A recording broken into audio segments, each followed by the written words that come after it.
17। आज है 6 जनवरी और हम लोग देखेंगे 6 जनवरी के इम्पोर्टेंट द हिंदू के आर्टिकल्स। वीडियो थोड़ा लेट आ रही है, प्लीज़ आप लोग कोऑपरेट कीजिएगा। हम लोग वीडियो टाइम पे लाने की कोशिश करते हैं, बट ये कभी कभी कुछ काम पड़ जाते हैं जिस कारण से लेट हो जाती है। आप इसमें हमारे साथ ज़रूर कोऑपरेट कीजिएगा। इन सारी चीज़ों को धीरे धीरे सारी चीज़ें सही हो जाएगी। आज द हिंदू के सारे एडिटोरियल्स हम लोग जो भी इम्पोर्टेंट है उनको डिस्कस करेंगे, लेकिन सबसे पहले जो हमें लगता है डिस्कस करनी चाहिए वो हमारा एडिटोरियल वाला पार्ट होना चाहिए। क्योंकि एडिटोरियल अगर हम लोग पहले डिस्कस कर लेते तो जो मेन इंपॉर्टेंट थिंग है, जो न्यूज़पेपर का, जिस कारण से हम लोग न्यूज़पेपर बेसिकली पढ़ते हैं, वो हमारा उद्देश्य पूरा हो जाता है न्यूज़पेपर पढ़ने का। एडिटोरियल जो कि जिसकी जो लैंग्वेज होते हैं वो काफ़ी ज़्यादा कॉम्प्लिकेटेड एंड मतलब एक टाइप ऑफ बिल्कुल एक्सट्रीम लेवल की वर्ड्स उसमें यूज़ किए जाते हैं, जिससे हमारी जो समझ है वो उतनी ज़्यादा विकसित नहीं हो पाती है एडिटोरियल को पढ़ने के बाद। तो हम चाहते हैं कि एडिटोरियल अगर हम पहले पढ़ लें, इसे पहले निपटा लें। वो कहते हैं ना, कठिन काम पहले निपटाना चाहिए, हल्के काम बाद में निपटाना चाहिए, ताकि हमें उतना ऑड नहीं लगे। इस कारण से एडिटोरियल हमें पहले करना है। चलिए हम लोग एडिटोरियल वाले पेज पे सबसे पहले चलते हैं। हमारा जो एडिटोरियल है ये है stabilising ties with Nepal in uncertain times, यानी कि नेपाल के साथ रिश्ते अच्छे करना, रिश्ते स्टेबलाइज करना, स्थिर करना एक अनिश्चित काल में।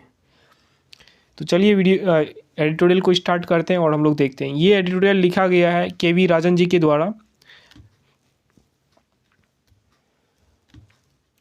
के.वी. राजन जी के द्वारा और अतुल के ठाकुर के द्वारा। के.वी. राजन जी ये इंडिया के फॉर्मर जो एम्बेसडर है टू द नेपाल, ये थे। नेपाल के जो पहले राजदूत हुआ करते थे के.वी. राजन जी। अब क्या होता है, इंडिया नेपाल के हम लोग रिलेशन के बारे में बात करते हैं, लेकिन रिलेशन को बात करने से पहले हम लोग कुछ नेपाल के जो बैकग्राउंड है इसके बारे में चर्चा कर लेते हैं। ये मान लो, सपोज करो कि ये है नेपाल, ये नेपाल है, ठीक है, मान लिया ये नेपाल है। अब होता क्या है, साल 2008 की बात है। 2008 में नेपाल में जो राजशाही चल रहा था उसे ख़त्म कर दिया जाता है। राजशाही यानी कि जो पहले राजा और पीएम का कॉन्सेप्ट होता था, कभी राजा पावर में आते थे तो कभी पीएम पावर में आते थे, जिसकी जब आवश्यकता होती थी उस टाइम पे।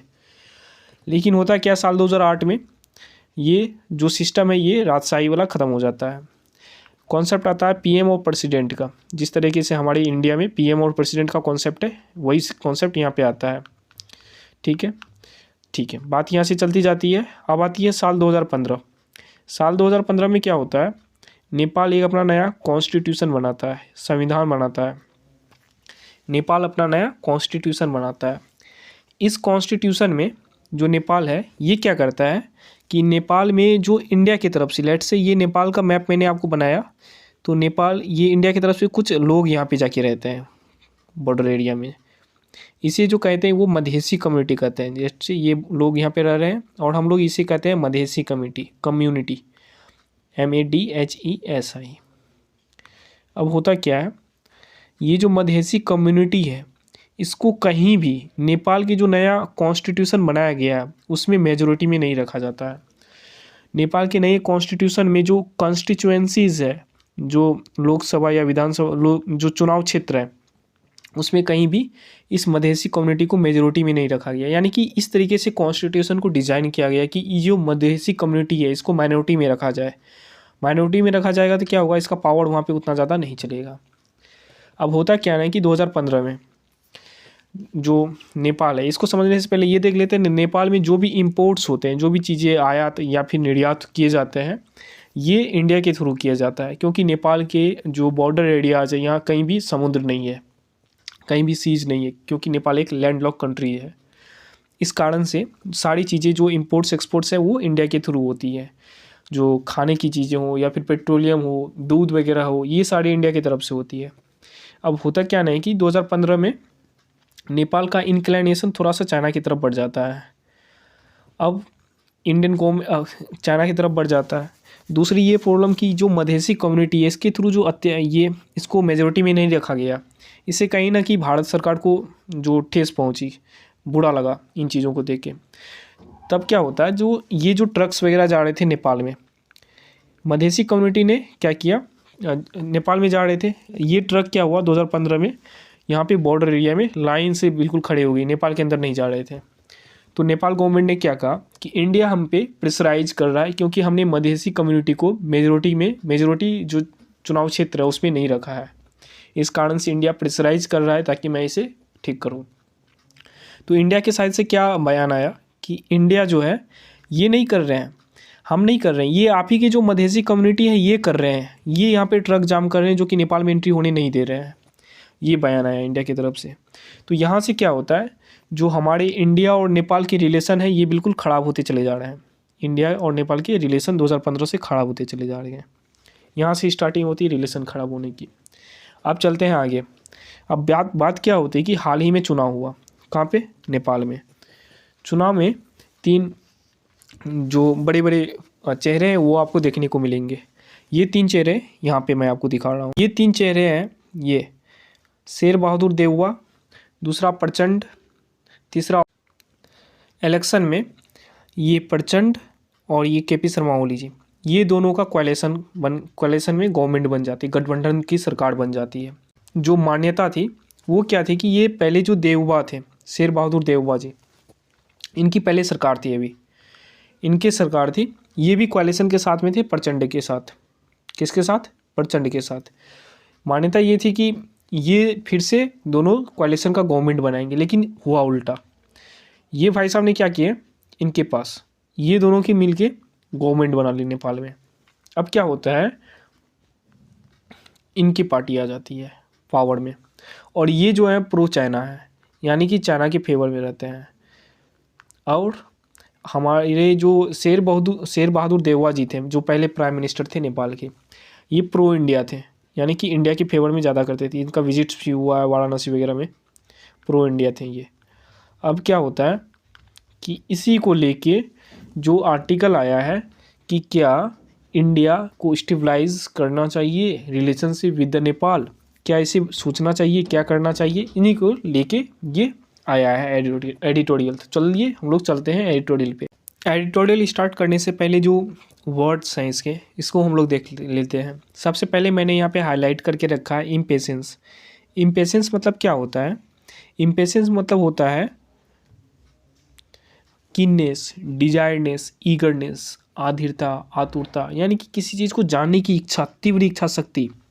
कीननेस यानी कि जैसे आप लोग देखते हो जब एग्ज़ाम का रिजल्ट आता है तो रिजल्ट को देखने के लिए हमारी कितनी आतुरता बनी हुई रहती है, कीननेस बना हुआ रहता है, इम्पेशेंस होता है, डिजायर होता है, ईगरनेस होती है कि कितनी जल्दी हम रिजल्ट देख लें, उसी को कहेंगे इम्पेशेंस या फिर कीननेस। दूसरा जो वर्ड है हमारा, ये वर्ड है टेकिंग रूट। टेकिंग रूट मतलब होता है एकदम बिल्कुल एक ग्राउंड, जो जड़ पकड़ना, ज़मीन पकड़ना, आप इसका हिंदी निकाल सकते हो taking root.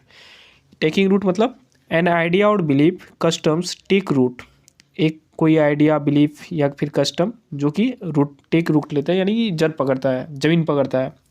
It becomes stabilised among a group of people. Then the next word is spectrum. Spectrum क्या होता है? स्पेक्ट्रम मतलब होता है a set of 7 colours into which white light can be separated. एक सेट 7 कलर का जिसमें white light separate किया जा सके, उसे ही स्पेक्ट्रम कहेंगे। और जिसका दूसरा जो मीनिंग होता है वो होता है all the possible varieties of something, किसी चीज़ का हर वो संभव भेद, हर वो समस्त चीज़ें जो संभव हो सकती है। लेकिन यहाँ पे ये वर्ड नहीं है, यहाँ पे इस लाइन में जो मेंशन किया गया ये है पॉलिटिकल स्पेक्ट्रम। पॉलिटिकल स्पेक्ट्रम मतलब राजनीतिक विचारधारा, जो राजनीतिक विचारधारा है उसके बारे में यहाँ पे बात की गई है। तो चलिए हम लोग अब आर्टिकल को पढ़ते हैं। आर्टिकल है क्या? The electoral verdict in Nepals current elections were credible. जो इलेक्टोरल वर्डिक्ट आया नेपाल के करेंट इलेक्शन में ये क्रेडिबल है। क्रेडिबल मतलब विश्वसनीय, जो बोल सकते हो आप लोग, या फिर बहुत अच्छा। clear emergence of two voter preference for more responsive governance and impatience with traditional political power games that ignore the aspirations of the youth and the disadvantaged। ये जो रिफ्लेक्ट करता है, ये जो अभी जो नतीजा आया इलेक्शन का, ये रिफ्लेक्ट करता है एक क्लियर इमरजेंस का। क्लियर इमरजेंस मतलब उत्थान का, इमरजेंस मतलब चीज़ें आने वाली, किसका, वोटर का प्रेफरेंस का, किसका, वोटर का प्रेफरेंस का, क्या चीज़ के लिए, एक मोर रिस्पॉन्सिव गवर्नेंस का, एक जो अधिक जो प्रतिक्रिया वाली गवर्नेंस होती है, गवर्नेंस होती है, उसको ये इलेक्शन का वर्डिक्ट रिस्पॉन्स करता है। और इम्पेशेंस को, ईगरनेस को, किसके साथ, ट्रेडिशनल पॉलिटिकल पावर के साथ, जो ट्रेडिशनल पॉलिटिकल पावर्स है, पावर गेम्स है, जो कि इग्नोर करता था एस्पिरेशंस किसके, यूथ का और डिसएडवांटेज्ड का, जो युवा थे और जो डिसएडवांटेज थे, यानी कि हतोत्साहित, जिसको एडवांटेज नहीं मिलता था, उसके जो एस्पिरेशंस है, इसको बिल्कुल उजागर करके रख देता है ये इलेक्शन का रिजल्ट। आगे चलते हैं। It also reconfirmed that successful taking root of democracy in the Himalayan country whose transition from a Hindu monarchy to a secular republic happened after a great struggle, sacrifices and ideological adjustments across the political spectrum। ये और confirm क्या करता है कि पहले जो राजशाही तरीके चल रहे थे 2008 से पहले, उसके बाद जो प्रेसिडेंट वाला सीन आया, इसे भी कंफर्म करता है ये इलेक्शन वर्डिक्ट की ये सही सही चल रहा है। बस इसी के बारे में यहाँ पे दिया हुआ है। It also confirm the successful taking root मतलब थाक जमाना, ज़मीन पकड़ना, किस चीज़ का, डेमोक्रेसी का, कहाँ पे, in the Himalayan country, Himalayan country मतलब यहाँ पे नेपाल को रेफर किया गया है। हुज जिसका, किसका, हिमालयन कंट्री का, हुज किसके लिए आया, पहले वाले ये नाउन के लिए, जिसका ट्रांजिशन, जो कि ट्रांजिशन मतलब बदलाव, किस चीज़ से, फ्रॉम अ हिंदू मोनार्की, एक हिंदू जो राजशाही था उससे एक सेकुलर रिपब्लिकन, सेकुलर यानी कि धर्मनिरपेक्ष रिपब्लिक में जो हुआ, एक ग्रेट स्ट्रगल के बाद, जो महान संघर्ष के बाद, सेक्रीफाइसेस के बाद, बलिदान के बाद, and ideological adjustments across the political spectrum, और जो आइडियोलॉजी थी, जो विचारधारा थे, उसके एडजस्टमेंट्स में, उसके तालमेल में, अक्रॉस द पॉलिटिकल स्पेक्ट्रम, जो विचार, राजनीतिक विचारधारा, इसमें भी बदलाव जो आया, इसका एक जो ये इलेक्शन रिजल्ट है, ये बिल्कुल इसका एक उदाहरण है इन सारी चीज़ों। चलते हैं आगे हम लोग। आगे जो है the meaning of the election result, ये जो इलेक्शन रिजल्ट आया इसका बेसिकली मीनिंग क्या है, इसके बारे में। Some of the major accomplishments, कुछ बड़े जो अकम्प्लिशमेंट्स है, कुछ बड़े उपलब्धियां हैं, although accompanied by shortcomings and controversy, यद्यपि इसके साथ साथ कमी, शॉर्ट कमिंग्स मतलब कमी, और कंट्रोवर्सी मतलब जो कंट्रोवर्सी में है उसमें इंक्लूडेड है ये peaceful mainstreaming of the Maoist movement into the democratic structure in the integration of guerrillas into the Nepal army to transfer of power, the adaptation of constitution and the emergence of a federal structure। Basically ये क्या क्या रहा है कि कुछ major accomplishments भी है, कुछ बड़ी उपलब्धियां भी है, यद्यपि इसके साथ साथ कुछ कमियां भी है, कुछ कंट्रोवर्सीज भी है, जो कि जिसके साथ साथ पीसफुल मेन स्ट्रीमिंग भी है, यानी कि शांतिपूर्ण चीज़ों को, जो मॉइस्ट मूवमेंट है उसको भी शांतिपूर्ण लाना, उसको मुख्य विचारधारा से जोड़ना, जो कि डेमोक्रेटिक स्ट्रक्चर से उसको जोड़ना, कि इसको मॉइस्ट मूवमेंट को, मॉइस्ट मतलब माओवादी, जो कम्युनिज्म का विचारधारा के साथ चलते हैं, नक्सलीज वगैरह आप बोल सकते हो, इसको भी जो डेमोक्रेटिक स्ट्रक्चर है वहाँ पे जोड़ना। ये भी एक नया जो इलेक्शन रिजल्ट है ये शो करता है कि इन सारी चीज़ों को हुआ। इसके साथ साथ जो गोरिल्लाज है नेपाल के, उसको इसका इंटीग्रेशन यानी कि इसका मिलाव किसमें, नेपाल आर्मी में हुआ। इसके साथ साथ the transfer of power, the adoption of a constitution and the emergence of a federal structure.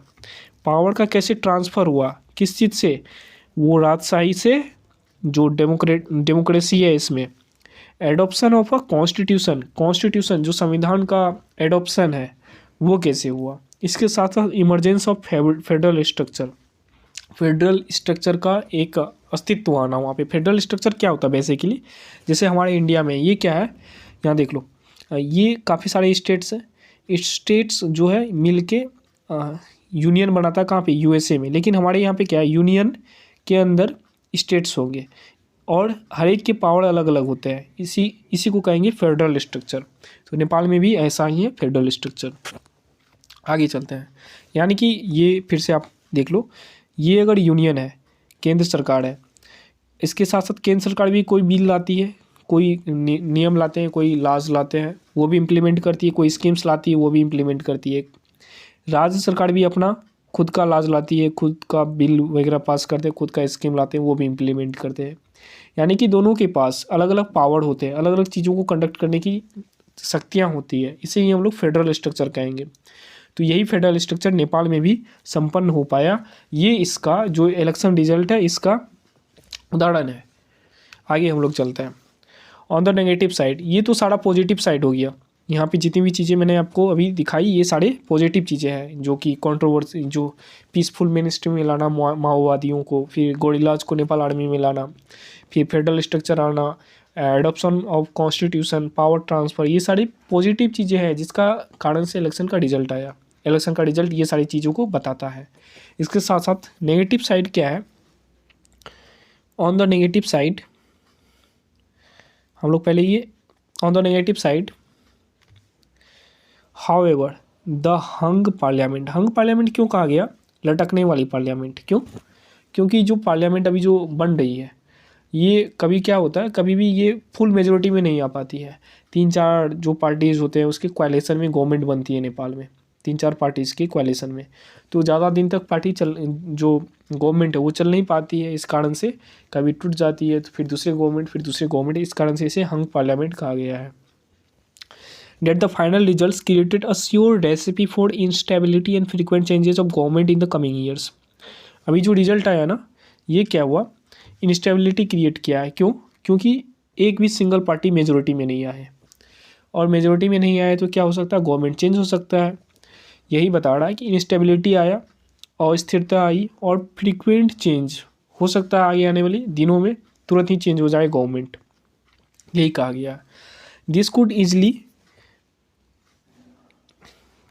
could easily translate into an inability to deal with the many daunting challenges confronting the country and the continuing unpredictability in the graph of India-Nepal cooperation।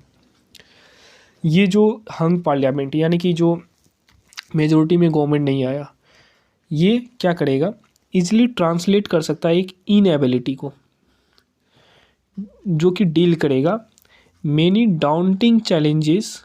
Daunting का मतलब बता रहा हूँ अभी, confronting जो कि confront करेगा, लड़ेगा किससे, देश से, और कंटिन्यू करेगा अनप्रेडिक्टेबिलिटी, यानी कि हम लोग प्रेडिक्ट नहीं कर सकते क्या होने वाली है इंडिया और नेपाल के कोऑपरेशन में, इंडिया और नेपाल के साथ साथ क्या होने वाली है ये बिल्कुल जो है तय नहीं कर पाएंगे, हम लोग प्रेडिक्ट नहीं कर पाएंगे। आते हैं डाउंटिंग के मीनिंग पे। डाउंटिंग मतलब क्या होता है, डाउंटिंग मतलब होता है निरुत्साहित करने वाली चीज़ें, जो कि बिल्कुल एकदम नहीं, मोटिवेशन लो कर देना, यही है। बहुत सारे डाउंटिंग चैलेंजेस भी आएंगे। डाउंटिंग मतलब होता है making you feel slightly frightened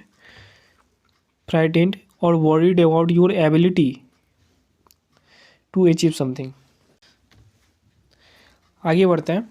there were wide spread expectations that Sher Bahadur देववा, ये बहुत बड़ा एक्सपेक्टेशन था कि जो देववा जी है, जो कि पहले प्राइम मिनिस्टर थे नेपाल के, जो कि लीडर है नेपाली कांग्रेस के, जो कि अलायंस में थे पुष्प कुमार दहल यानी कि प्रचंड के साथ में, जिसका पार्टी है कम्युनिस्ट पार्टी ऑफ नेपाल, जो कि माओइस्ट सेंटर थे, माओवादी विचारधारा के थे, माओवादी से थे।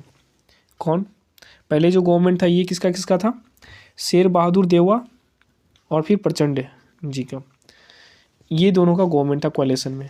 लेकिन अब क्या हुआ, यानी कि पहले जो एक्सपेक्टेशन था वो था शेर बहादुर देववा जी और प्रचंड, इन दोनों के बीच में जो गवर्नमेंट थी पहले, अभी भी एक्सपेक्टेशन किया जा रहा था कि यही दोनों फिर से गवर्नमेंट बनाएंगे नेपाल में।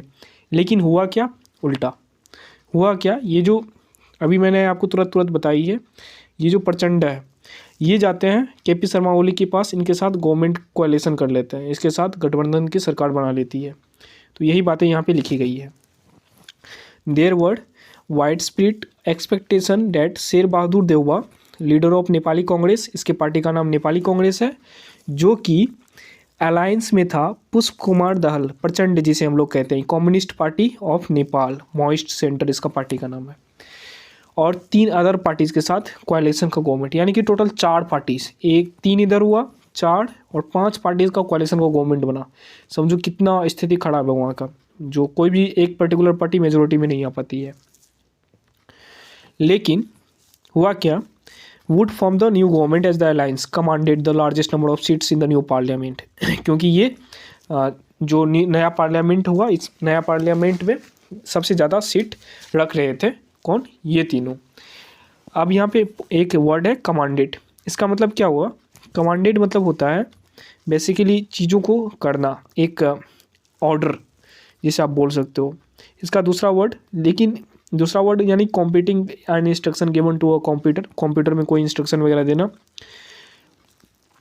अगर वर्ब की बात करें तो to tell or order somebody to do something, लेकिन जो यहाँ पे वर्ड का मीनिंग आएगा ये वाला आएगा, क्या आएगा, टू कंट्रोल और be in charge of somebody आएगा, टू कंट्रोल और be in charge of somebody, इसका मतलब होता है कमांडेड। यानी कि यहाँ पे जो कमांडेड मतलब टू कंट्रोल कर लिया था, या बी इन चार्ज समबडी, किसी के चार्ज में हो गया था। कमांडेड मतलब यहाँ पे होगा कंट्रोल कर दिया था, किसमें, लार्जेस्ट नंबर ऑफ सीट्स, यही पांचों पार्टी मिलके सबसे बड़ा, जो सबसे ज़्यादा जो सीट है वो लाई थी। लेकिन हुआ क्या, उल्टा। It was Prachanda who was sworn in as prime minister, Prachanda जो है वो स्वयं प्राइम मिनिस्टर किया गया कि यही लेंगे। Decided to earlier alliance with former prime minister KP. Sharma Oli, Prachanda ने क्या किया, हम जो पहले वाले अलायंस थे, पहले वाले गठबंधन थे जो कि के.पी. शर्मा ओली जी के साथ में था, ये शेर बहादुर देउवा जी से पहले जो प्राइम मिनिस्टर थे के.पी. शर्मा ओली, उसके साथ हम फिर से गवर्नमेंट बनाएंगे। किसने बोला, प्रचंडा ने बोला। Who heads the CPN, KP. Sharma Oli. Who यहाँ पे किसके लिए आया, पहले वाले, इसके लिए, पहले वाले नाउन के लिए, तो CPN को हेड करते हैं। CPN मतलब, अब यहाँ पे देखो CPN पहले क्या था, कम्युनिस्ट पार्टी ऑफ नेपाल, पूरा यहाँ पे यूज किया गया है कम्युनिस्ट पार्टी ऑफ नेपाल, लेकिन यहाँ पे क्या यूज किया गया, CPN। Let me show you communist party of Nepal कहाँ पे यूज किया गया है, यहाँ पे कम्युनिस्ट पार्टी ऑफ नेपाल, लेकिन अब इसके आगे क्या यूज किया गया, CPN। यही तो है पैराजंबल, क्या है, पैराजंबल में पहले पूरा वर्ड यूज किया जाता है, बाद में फिर उसका short form, that is parajumble. यानी कि ये ऐसे ही पैराजंबल में पूछे जाते हैं। तो CPN बाद में आएगा और कम्युनिस्ट पार्टी ऑफ नेपाल पहले आएगा। चलते हैं अब अपने आर्टिकल की ओर। हु हेड्स द CPN, कौन, के.पी. शर्मा ओली। ये जो अनएक्सपेक्टेड डेवलपमेंट था, undoubtedly be a source of satisfaction for China, ये जो अनएक्सपेक्टेड और जिसकी कोई कल्पना ही नहीं की थी, ये हो गया। इसका जो, इसे जो अनडाउटली जो सेटिस्फेक्शन होगा वो चाइना को तो होगा ही। Which had earlier conspicuously but unsuccessfully attempt to prod the left wing in the political spectrum to unite, ठीक है। आगे कुछ वर्ड है उसको देख लेते हैं। कॉन्स्पिक्यूअसली मतलब होता है नोटिसेबल, आउटस्टैंडिंग, प्रोमिनेंट, यानी कि चीज़ों को देख पाए, एकदम क्लियर कट होना। अपोजिट इसका आप लोग देख लो, अपोजिट होता है हिडन, कंसील्ड, एब्स्योर्ड, इनविजिबल, ठीक है। हैड अर्लियर कॉन्स्पिक्यूअसली, जो कि पहले ही कॉन्स्पिक्यूअसली था, यानी कि नोटिसेबल था, लेकिन अनसक्सेसफुली अटेम्प्ट टू प्रोड, प्रोड मतलब क्या होता है, प्रोड मतलब टू पुश और press somebody or something with your finger or pointed object, that is called prod. Then the next word is detriment. Detriment मतलब क्या होता है, detriment मतलब होता है the state of being harmed or damaged, यानी कि नुकसान पहुंचना, उसे ही हम लोग क्या कहेंगे, detriment कहेंगे। अब चलते हैं पूरे आर्टिकल पे पढ़ेंगे हम लोग। ये जो था सेटिस्फेक्शन था किसके लिए, चाइना के लिए। जो कि पहले से कॉन्स्पिकुअसली, जो कि पहले से ही नोटिसेबल था कि चाइना के लिए ये सेटिस्फेक्शन था, क्योंकि ये जो है ये भाई साहब प्रचंडा और के पी शर्मा ओली ये चाइना के प्रो हैं, यानी कि चाइना के साथ ज़्यादा जाना चाहते हैं, चाइना के प्रो थे। प्रो मतलब उसके साथ जो चाइना फ्लोवर थे, चाइना के साथ साथ चलने वाले थे। अब आते हैं क्या, unsuccessfully attempted to prod the left wing. Left wing क्या होता है, आपको मैं एक इमेज दिखा रहा हूँ अभी, वहाँ से लेफ्ट विंग और राइट विंग जो होंगे उसके बारे में बताऊँगा। लेफ्ट विंग ये है, राइट विंग ये क्या होते हैं, ये पॉलिटिकल स्पेक्ट्रम है, यानी कि राजनीतिक जो विचारधारा है, अलग अलग विचारधारा रखने वाले लोगों को हम लोग अलग अलग तरह में बांट दिए हैं, इसे ही कहेंगे, ये लेफ्ट विंग और राइट विंग में बांटे हैं, लेफ्ट और राइट। ये क्या होता है मैं अभी आपको बताता हूँ। मान लो ये सेंटर है बीच में, जिसे हम लोग मॉडरेट कहेंगे, तो मॉडरेट से इधर जो होंगे इसे हम लोग राइट विंग कहेंगे, जिस ये लेफ्ट विंग इधर मॉडरेट से इस साइड, जिसे हम लोग लेफ्ट विंग को वामपंथी। अब होता क्या है, लेफ्ट विंग होते हैं, ये क्या करता है, इसका जो आइडियोलॉजी होता है, इसका जो विचारधारा होता है, ये क्या होता है, गरीब लोगों को देखना, यानी कि कम टैक्स, छोटी छोटी चीज़ों को डेवलप करना। बेसिकली जो डिप्रेस्ड लोग होते हैं सोसाइटी के, ओबीसीज वगैरह, इन सारी चीज़ों पे ज़्यादा फोकस करना, इनके डेवलपमेंट पे ज़्यादा फोकस करना, टैक्स वगैरह कम करना। लेकिन राइट विंग क्या होता है, राइट विंग जो होते हैं ये अमीर लोगों पे ज़्यादा फोकस करती है, यानी कि टैक्स ज़्यादा बढ़ाना और भी कुछ कुछ। ये रिलीजन पे ज़्यादा फोकस करती है, ये रिलीजन पे ज़्यादा फोकस नहीं करती है। यही है left wing right wing political जो थिंकर्स हैं हमारे, उसके अनुसार ये डिज़ाइन किए गए हैं। अब चलते हैं आगे। लेकिन अनसक्सेसफुली अटेम्प्ट होगा, प्रोड मतलब चुभाना किसी चीज़ से, लेफ्ट विंग को इन द पॉलिटिकल स्पेक्ट्रम, राजनीतिक विचारधारा में रीयूनाइट होने से। लेकिन जो चाइना है वो अनसक्सेसफुल अटेम्प्ट है, उसका अटेम्प्ट था जो कि लेफ्ट विंग को दबाने का जो अटेम्प्ट था उसका अनसक्सेसफुल था एक पॉलिटिकल विचारधारा में रीयूनाइट होने से। चलिए आगे हम लोग पढ़ते हैं। अब आगे चलते हैं, ये है इंडिया एंड चाइना क्वेश्चन। क्या है इंडिया और चाइना के क्वेश्चन, इसके बारे में जानते हैं। India can however take this development in its stride. India ये जो डेवलपमेंट हुआ, यानी कि ये जो टाइज बनी है प्रचंडा और ओली जी के साथ में, इसको एक स्ट्राइड के तौर पे ले सकता है। स्ट्राइड मतलब बेसिकली होता है एक लंबा पैर के रूप में, यानी कि बड़ा एक डेवलपमेंट कर सकता है इंडिया इसके साथ। To walk with long steps often because you feel very confident और determined. It is use to dealing with political instability with in Nepal, frequent changes of government and even reputedly anti-India और pro-China leaders heading them। Sorry, ये जो है ये use कर सकता है, किया जा सकता है इसका यूज, जो गवर्नमेंट जो चेंज हुई है इसका यूज हम लोग कर सकते हैं। जो इंस्टेबिलिटी है नेपाल के साथ, जो फ्रीक्वेंट चेंज है गवर्नमेंट का, या फिर रेपुटेडली एंटी इंडिया या प्रो चाइना लीडर्स जो उसको हेड कर रहे हैं, इसका फोकस बहुत सालों से जो नॉन पार्टीजन है उस पर है। Support for inclusive and economic development. ये क्या होता है नॉन पार्टीजन, इसको देखते हैं। नॉन पार्टीजन मतलब पक्षपात नहीं, निर्दलीय जिसे हम लोग बोल सकते हैं। Support for inclusive economic development, interdependence, communication skills, people to people contacts, and building on the compulsive logic of economic complementaries, especially in hydropower where Nepal has huge but largely unexplored potential। यानी कि compulsive मतलब पहले देख लेते हैं क्या होता है। कंपल्सिव मतलब होता है चीज़ों को, मतलब एक जो है ना बुरी आदत जिसे हम लोग छोड़ नहीं कर सकते हैं, उसे ही कंपल्सिव कहते हैं। जैसे cause by strong desire that you can not control. Interdependence, पहले तो ये नेपाल में जो है ये इसका फोकस जो होगा बहुत सालों से है कि नॉन पार्टीजन में। नॉन पार्टीजन क्या होता है बेसिकली, किसी पक्षपात नहीं करना, किसी चीज़ को सपोर्ट नहीं करना। इंक्लूसिव डेवलपमेंट पे बस फोकस करती है, ये मतलब हुआ। इंटरडिपेंडेंस, एक से दूसरे पे डिपेंडेंट नहीं होना। एक दूसरे पे dependent. Communication links, people to people contacts, building on the compulsive logic of economic complementarities, ये सारी चीज़ों पर फोकस करती है। Building on the compulsive logic of economic complementarities मतलब बिल्ड करना, चीज़ों को बढ़ाना। किस चीज़ में, कंपल्सिव। कंपल्सिव मतलब कोई चीज़ करना चाहते हो वो नहीं कर पाते हो, कौन सा लॉजिक पे, इकोनॉमिक कॉम्प्लीमेंट्रीज, इकोनॉमिक कॉम्प्लीमेंट्रीज पे।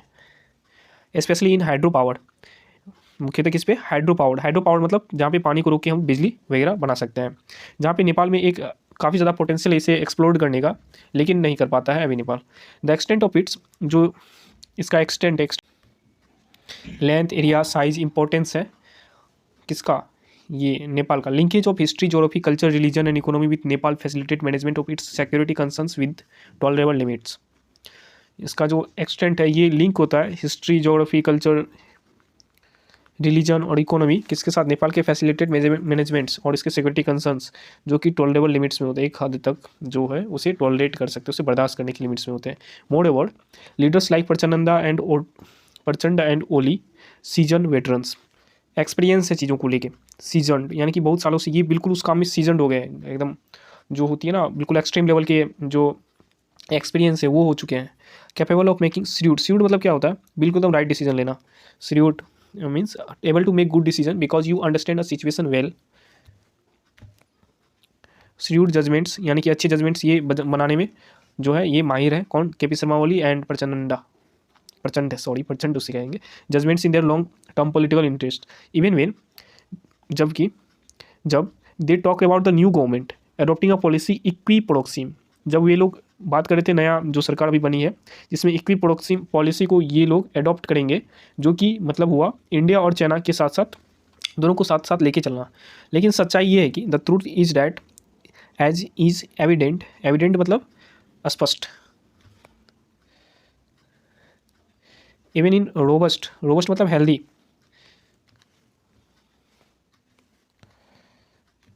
रोबस्ट मतलब strong and healthy. Even in robust democracies ideological consistency has less and less meaning in the politicians search for power. जो आइडियोलॉजिकल कंसिस्टेंसी है, विचारधारा की जो लगातार विचारधारे हैं ये क्या हो रहे हैं, घटते चले जा रहे हैं, जो कि पॉलिटिशियन के जो सर्च का पावर, जो पावर के लिए सर्च करते हैं, यानी कि पावर के लिए जो है अपनी विचारधारा को भी ये घटाते चले जा रहे हैं पॉलिटिशियंस, ये बातें यहाँ पे कही जा रही है। सो टू इसलिए भी in the case of Nepal labels such as pro India और anti India need to be taken with increasing amounts of salt. जो भी चीज़ें बढ़ रही है उसके साथ साथ प्रो इंडिया और एंटी इंडिया को लेना चाहिए। यहाँ पे एक फ्रेज यूज किया गया that is and increasing amount of salt, इसका मतलब क्या होता है मैं आप लोगों को भी छोड़ता हूँ, आप इसका मीनिंग जरूर बताना। इंक्रीजिंग अमाउंट ऑफ सॉल्ट क्या होता है कमेंट बॉक्स में। It should also not be forgotten that ultra-nationalist leaders such as Mr. Oli and Parchanand have an occasion of spoken with courage and conviction to question senseless opposition to India.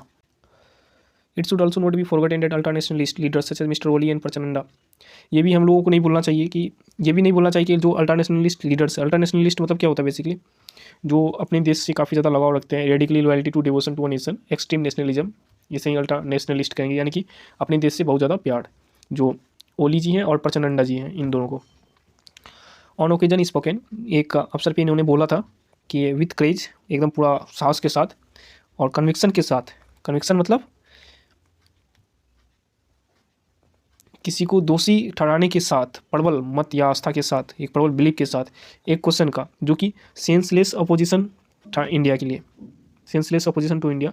Mister Oli for instance, उदाहरण के लिए aggressively question किया था strident demand from his own party to oppose ratification of Mahakali treaty. Mister Oli ने instance, एक उदाहरण के लिए एग्रेसिवली क्या हुआ था बताता हूँ मैं। इसको क्वेश्चन किया गया, किसको, मिस्टर ओली को, इंडिया का अपोजिशन, इंडिया को अपोज करने के लिए, इंडिया का विरोध करने के लिए। किस चीज़ में, अगर हम उदाहरण की बात करें तो मिस्टर ओली जी से एक क्वेश्चन किया गया कि जो महाकाली ट्रीटी है, महाकाली ट्रीटी क्या होता है मैं अभी बताता हूँ उसको, इसके अपोज में एक क्वेश्चन किया गया था उससे कि इसको अपोज कीजिए। लेकिन इन्होंने क्या किया, एक बहुत गुस्से से, क्यों करूँगा इसको अपोज, इस तरीके से इन्होंने रिएक्ट किया था उस चीज़ को लेकर। ये यहाँ पे बोली जा रही है। महाकाली ट्रीटी क्या है मैं आपको बता रहा हूँ। लेट्स से ये अगर नेपाल है, नेपाल के ये वाला एरिया, यहाँ पे काला पानी नाम करके एक एरिया है, और यहाँ पे उत्तराखंड डिस्ट्रिक्ट है, उत्तराखंड स्टेट है, पता है आपको, ठीक है।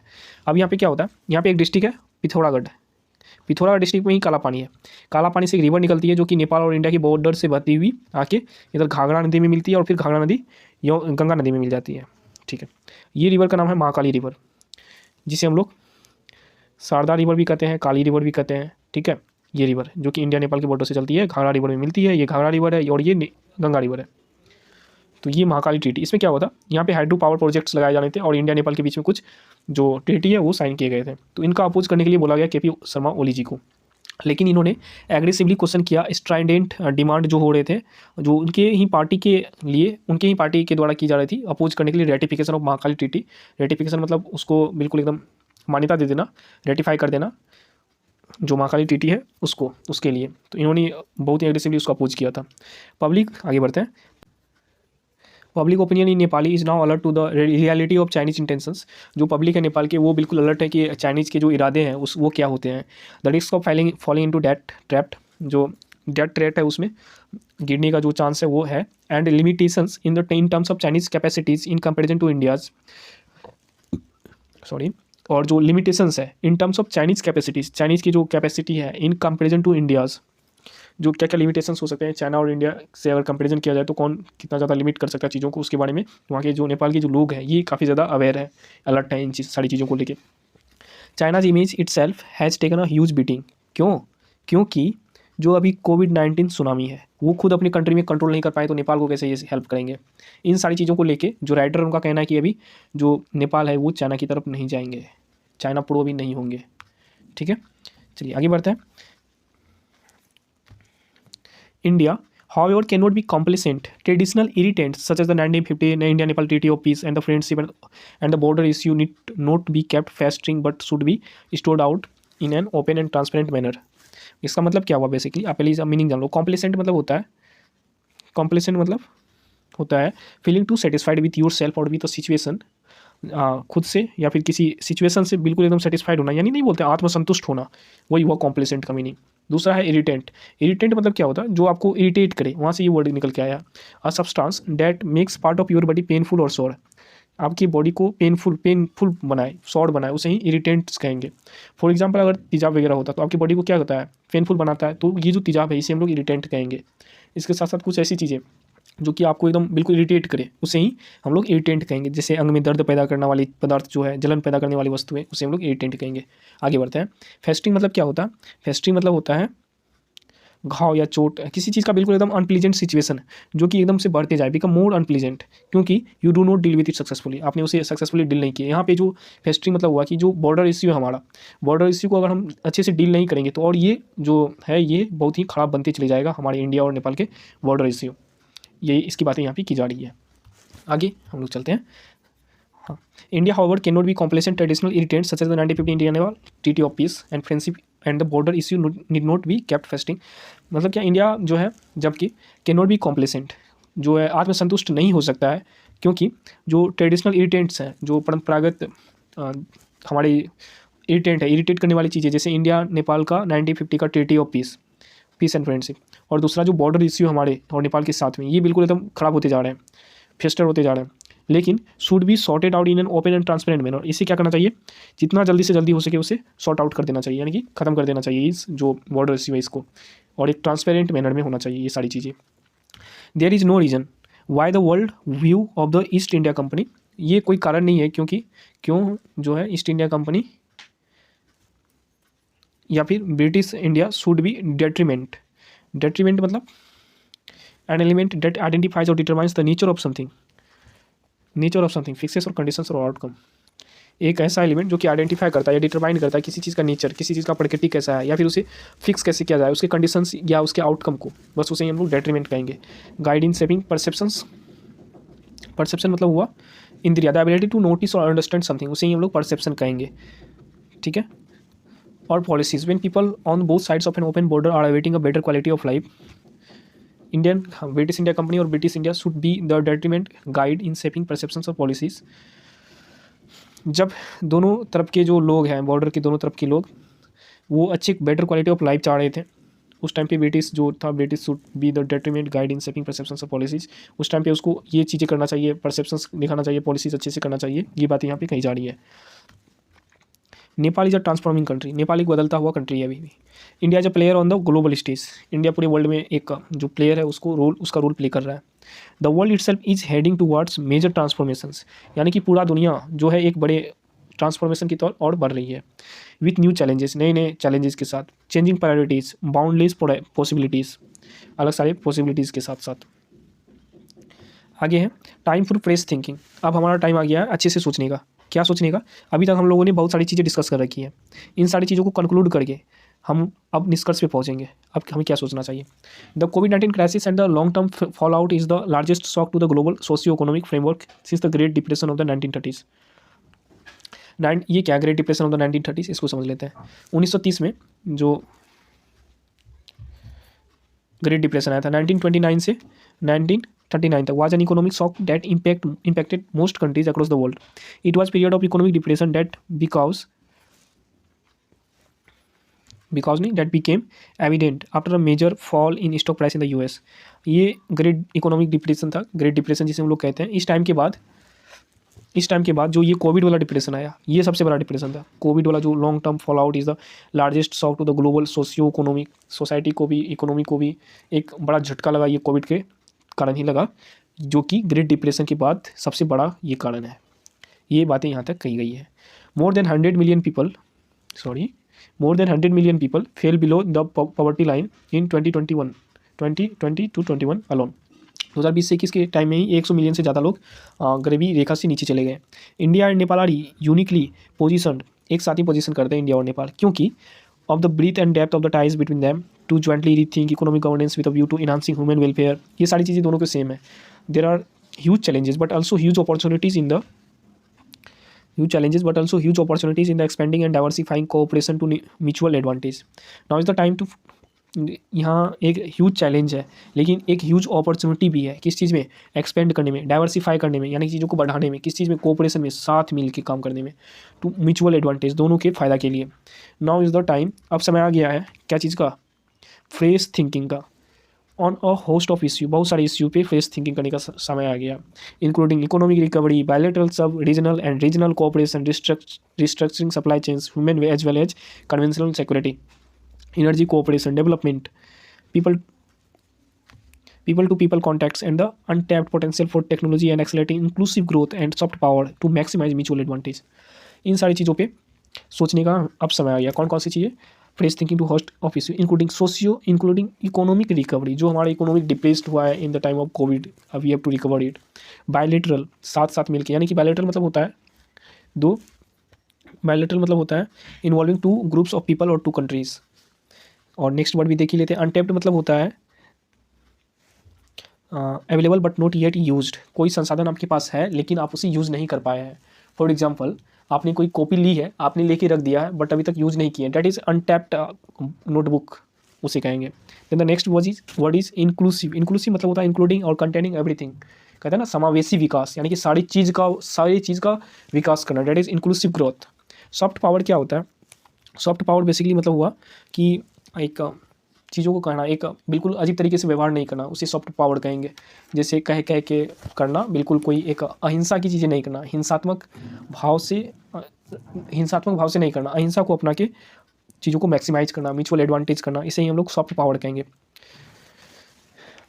ठीक है, यही सारी बातें यहाँ पे कही गई है। सब रीजनल कोऑपरेशन होनी चाहिए, रिस्ट्रक्चर होने चाहिए सप्लाई चेन्स में, जो भी सप्लाई चेन्स है उसको रिस्ट्रक्चर करना चाहिए। ह्यूमन और कन्वेंशनल सिक्योरिटी को भी बढ़ाना चाहिए। एनर्जी कोऑपरेशन भी होना चाहिए, यानी कि ऊर्जा का भी साथ मिलके ऑपरेट करना चाहिए। डेवलपमेंट होना चाहिए, पीपल टू पीपल कॉन्टैक्ट्स होना चाहिए नेपाली और इंडिया में। अनटैप्ड पोटेंशियल फॉर टेक्नोलॉजी, जो टेक्नोलॉजी के जो अनटैप्ड पोटेंशियल है, यानी कि technology to accelerate inclusive growth को एक्सेलरेट करने के लिए जो अनटैप्ड पोटेंशियल है, यानी कि जिस पोटेंशियल को हम लोग अभी यूज़ नहीं कर पाए लेकिन हमारे पास है, उस ग्रोथ पे भी हमें ध्यान देना चाहिए। और सॉफ्ट पावर का यूज़ करना चाहिए, ना कि जो वो है हिंसा वाली चीज़ें, उसे हम लोग हमें यूज़ करना चाहिए। क्या चीज़ के लिए? मैक्सिमाइज म्यूचुअल एडवांटेज के लिए, दोनों का महत्तम से महत्तम फ़ायदा के लिए। परहैप्स, यद्यपि क्या होता है? The one is missing factor, एक जो मिसिंग फैक्टर वो है bilateral ties has been mutual empathy. Empathy word जो है ना, इसका मतलब क्या होता है ये पहले देख लो। एम्पैथी मतलब होता है, एम्पैथी और ये कहाँ चले गया ये? हाँ, एम्पैथी मतलब होता है the ability to imagine how another person is feeling and so understand his or her mood. हम समझाते हैं अपनी देसी भाषा में। क्या होता है एबिलिटी? मतलब देखो, एक वर्ड होता है एम्पैथी, दूसरा वर्ड होता है sympathy, SYMPATHY।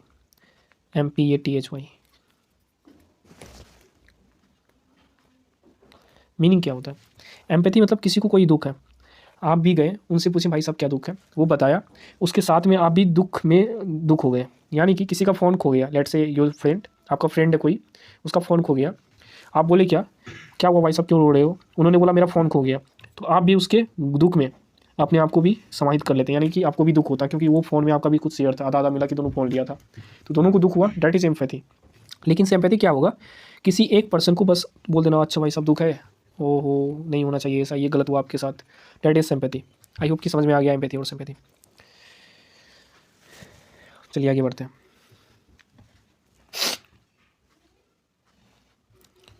Perhaps one missing factor bilateral ties has been mutual empathy.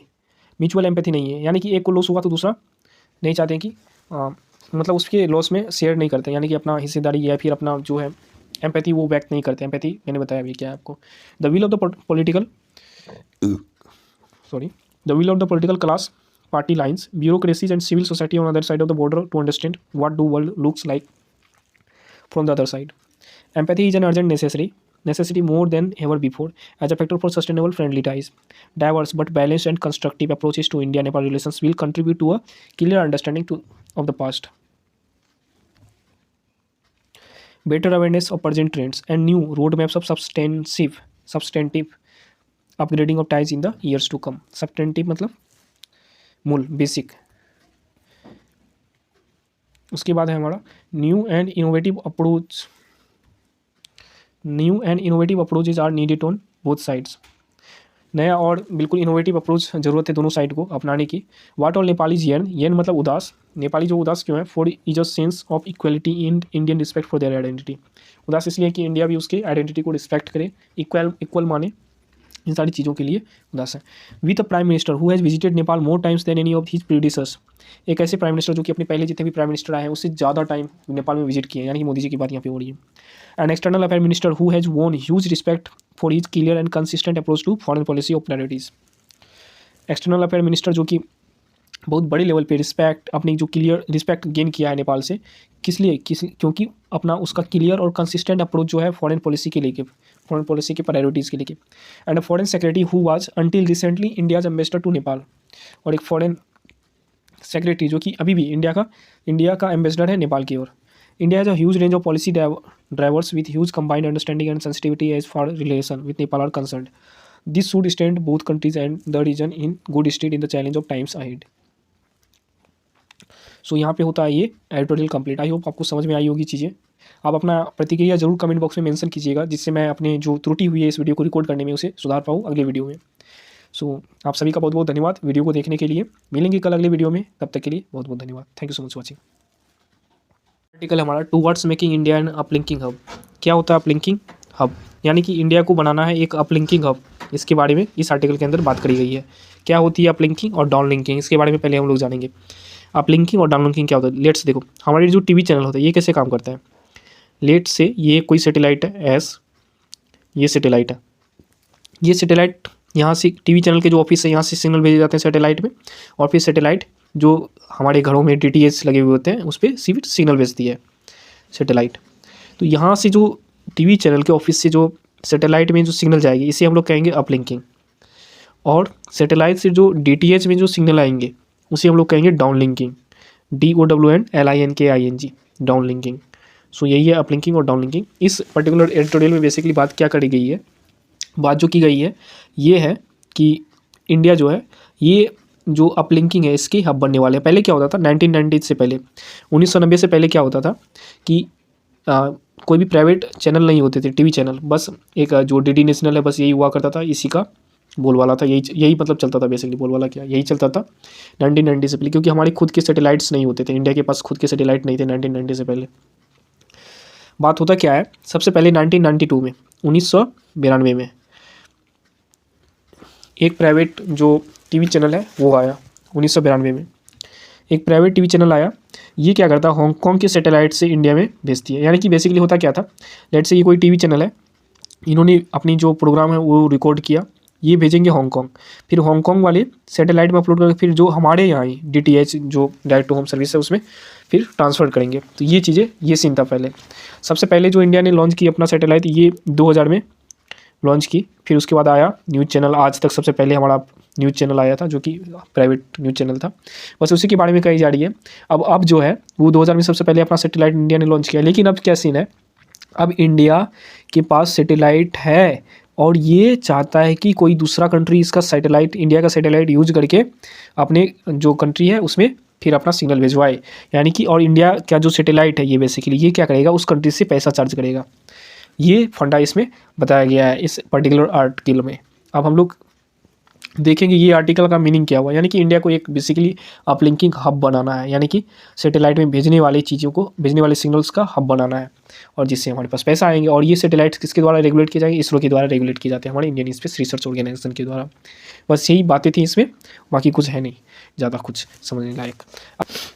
तो यही था ये आर्टिकल में। इसके साथ साथ मैंने यहाँ भी कुछ वर्ड्स को हाईलाइट किए, लेकिन मैं अभी इसे नहीं डिस्कस करूँगा अब, क्योंकि ये इससे पहले वाली जो आर्टिकल ये मैंने डिस्कस किया अभी, इसमें काफ़ी ज़्यादा वर्ड्स हैं, एक दिन में ज़्यादा लोड नहीं लेना चाहिए, इसलिए मैं आपको ये वर्ड्स नहीं बताऊँगा अभी। चीज़ों को स्किप करते हैं, आगे बढ़ते हैं।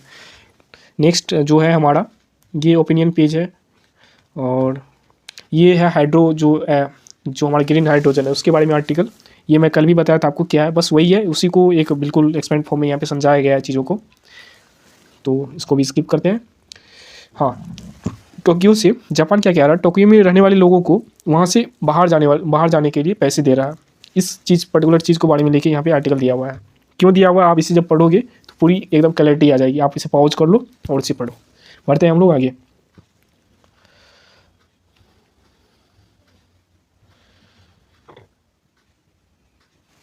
हाँ, डिफेंस कोऑपरेशन के लिए डायलॉग हुआ है इंडिया और फ्रांस के बीच में। सिक्योरिटी और डिफेंस के कोऑपरेशन के लिए ये डायलॉग हुआ है, बस इसके बारे में आर्टिकल दिया हुआ है, आप इसे देख लो थोड़ा सा। Centre plans to promote India as global hub for green hydrogen, ये भी।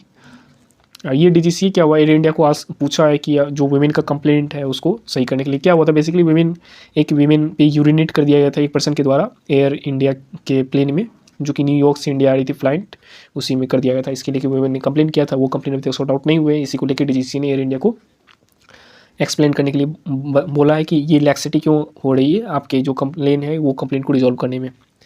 बस आगे तो ऐसा कुछ है नहीं। हाँ, एक है यूजीसी जो है ये अनवील्स करेगी draft norms to allow foreign universities to set up campuses in India. Foreign universities जो है वो इंडिया में भी अपने कैंपस बनाएंगे। इसके लिए यूजीसी जो है ड्राफ्ट बनाया है उसको अनवील करेंगे। बस इसी के बारे में दिया हुआ, इसका पूरा आर्टिकल है, फिर मैं आपको बताऊंगा। आज थोड़ी ज़्यादा वीडियो लंबी बन गई है, इस कारण से मैं स्किप करते जा रहा हूँ सारी चीज़ों को, बट मैं कोशिश करूँगा कि चीज़ें उतनी लंबी नहीं हो। विलियम नोट 2, बाकी इधर कुछ नहीं है। ओके, कुछ नहीं दिख रहा हूँ, मतलब अब नहीं करते हैं डिस्कस, काफ़ी लंबी होती जा रही वीडियो, इस कारण से अब हम लोग इस वीडियो को ऑफ करते हैं। मिलेंगे अगले वीडियो में, तब तक के लिए thank you so much for watching. Thank you.